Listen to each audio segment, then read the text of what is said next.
Who would have thought these could work so well? Welcome to MsMojo, and today we're counting down our picks for the top 10 surprising parodies on Sesame Street. Then I'll huff and I'll puff and I'll blow your house down! Before we begin, we publish new content every day, so be sure to subscribe to our channel and ring the bell to get notified about our latest videos. For this list, we're looking at Sesame Street parodies that have taken shows and movies and turned them into something your little ones can enjoy, even if the source material was not even remotely kid-friendly. Just a small town G, starting words like goose and glee. Number 10, Star Smores. Look out, George Lucas. Cookie Monster takes on the role of the noble Flan Solo, who joins Luke Piewalker on his quest to save Princess Parfait. Remember, the four will be with you, always. Oh, and his partner is a living cookie named Chewy. Yeah, we know where this is going. It's not long before Cookie starts trying to eat his co-pilot. With the help of only one cannoli, Grota, and Darth Baker, Cookie tries to learn self-control and keep his partner alive. Now me can control meself because me would never eat me granny. Still, Cookie is trying to eat a living creature.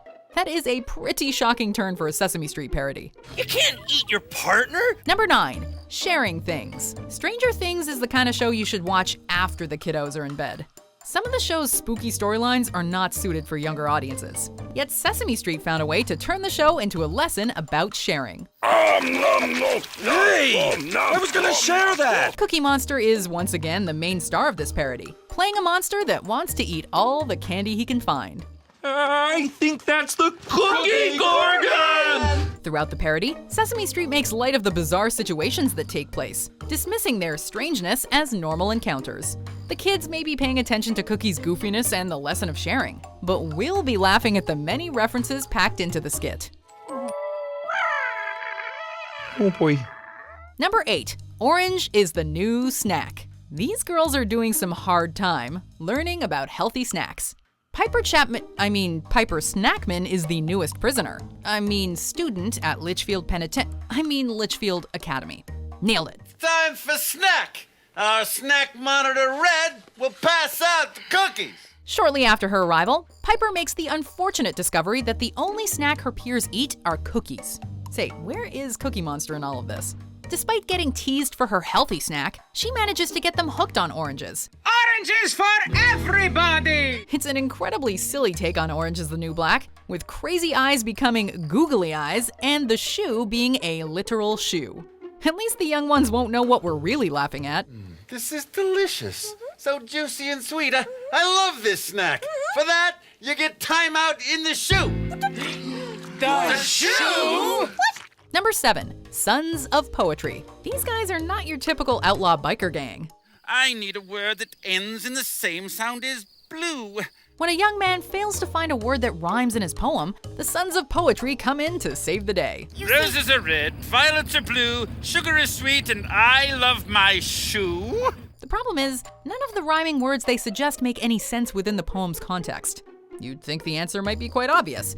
The brilliance in this parody is how Sesame Street turned a show about motorcycle gangs, racism, and violent vigilantism into a literature lesson. And I do love stew. I do. You know what? We might not be looking at Sons of Anarchy the same way again. Shoe. Number 6, Aveggies, Age of Bonbon. The Marvel Cinematic Universe has told some of the most exciting superhero stories. While a superhero parody isn't an original idea, Sesame Street took the Avengers and taught kids a lesson that's important for every superhero: staying focused. That shield round shape look like Cookie! If only Cookie Monster had learned that before he joined the Aveggies. While trying to stop the evil Bonbon, Cookie, or Dr. Brownie, fails at staying focused on the mission, which results in him eating Captain Cauliflower's shield and Mighty Corn's hammer. What makes the parody brilliant is how it manages to capture what makes Marvel movies so cool while being silly and educational. Well, me at least try to do something, Zucchini. What you ever do? I do stuff. I'm very cool, you know. That, and how Cookie practically burned Hawkeye, or Zucchini. Cucumber's cool. You zucchini. Number 5, Homelamb. What better way to compare CIA agents and terrorists than with sheep and wolves? Unfortunately, he is still on the lam. In Homelamb, we find a group of sheep coming up with a plan to catch the big bad wolf. Their solution? Recruiting special sheep agent Nicholas Barodi, who doesn't exactly look much like the other sheep. That's nothing to be suspicious about. My, what big ears you have, Barodi! Sheeps don't have big ears. Carrie is just being a little paranoid. The parallels between this parody and Homeland are quite entertaining to watch. The whole skit ends up becoming not just a Homeland parody, but something quite similar to Red Riding Hood. Now that we think about it, Homeland is a little like Red Riding Hood, huh? How appropriate. But you just said he was a wolf. Oh, baby's just a sheep in wolf's clothing. I don't care, I love you! Number 4, the Walking Gingerbread. Remind us to never team up with Cookie Monster if we end up in a cookie apocalypse instead of a zombie apocalypse. Oh, wait, those me cookies. After waking up from his nap, Cookie finds that monsters known as crummies are running rampant, eating any cookies they can find. Despite knowing what attracts the crummies, Cookie opens up a box of cookies anyway, putting him, Michonne, and Daryl in danger. Hey! Yeah, this is fun! Eventually, he finds out that he can teach the crummies self-control by dancing. The references to The Walking Dead are creative and hilarious. Norman Reedus fighting gingerbread with a kitchen utensil? An indication of the governor's shadiness? Seems like the Sesame Street writers are big fans too. Yeah, and you know what? You look delicious when you dance. Number 3, Mad Men. The original Mad Men title referred to the slang term for advertisers in the 1950s, and yet Sesame Street rolled with the idea of making it incredibly emotional. I don't see Happy here. The honey is all gone, the bear has nothing to eat. It makes me sad. I'm sad. After some confident table smacking, our advertisers start their emotional roller coaster with a few pictures, causing the ad men to become mad men, then sad men, and finally happy men. The bear is dripping with gooey honey. He's smiling. This makes me happy. This makes me happy. It's the shortest skit on this list, but considering the amount of sex and profanity that occurs within the show Mad Men, the alterations make the skit too dang funny. But this doesn't make me happy. The raccoons are running off with the bear's honey. This makes me mad. Very mad. Number 2, The Spy Who Loved Cookies. The James Bond movies are nowhere close to being appropriate for children.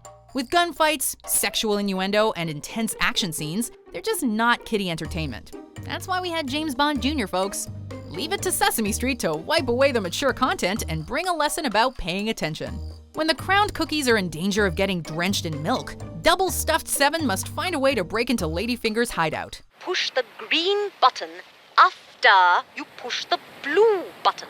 Oh! What makes the parody hilarious is how Cookie Monster contrasts with Bond's masterful spy skills, choosing to run straight into Ladyfinger's lair with absolutely no caution. Me listen!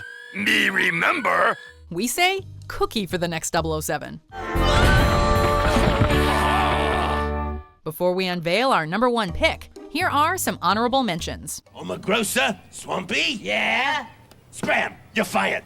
What? Hired? What does that mean? That means you don't get to be my helper. Anything is possible when you smell like a monster and know the word on. I am on a horse. Moo cow. And the winner of the Hungry Games is Cookiness Ever Eats. Oh, thank goodness that over, and me never have to play that again. Number 1, Game of Chairs. Needless to say, yet we will, there's nothing family-friendly about Game of Thrones. So how could Sesame Street possibly make an appropriate parody of it? Easy! Make the cast compete for rule over Jesteros in a game of musical chairs.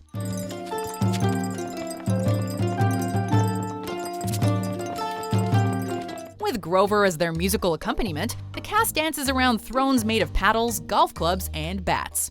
Stop the music. What? Stop the music! This doesn't go without Eddard Stark getting frustrated by Grover's scatterbrained behavior. Who ends up becoming the king or queen of Jesteros?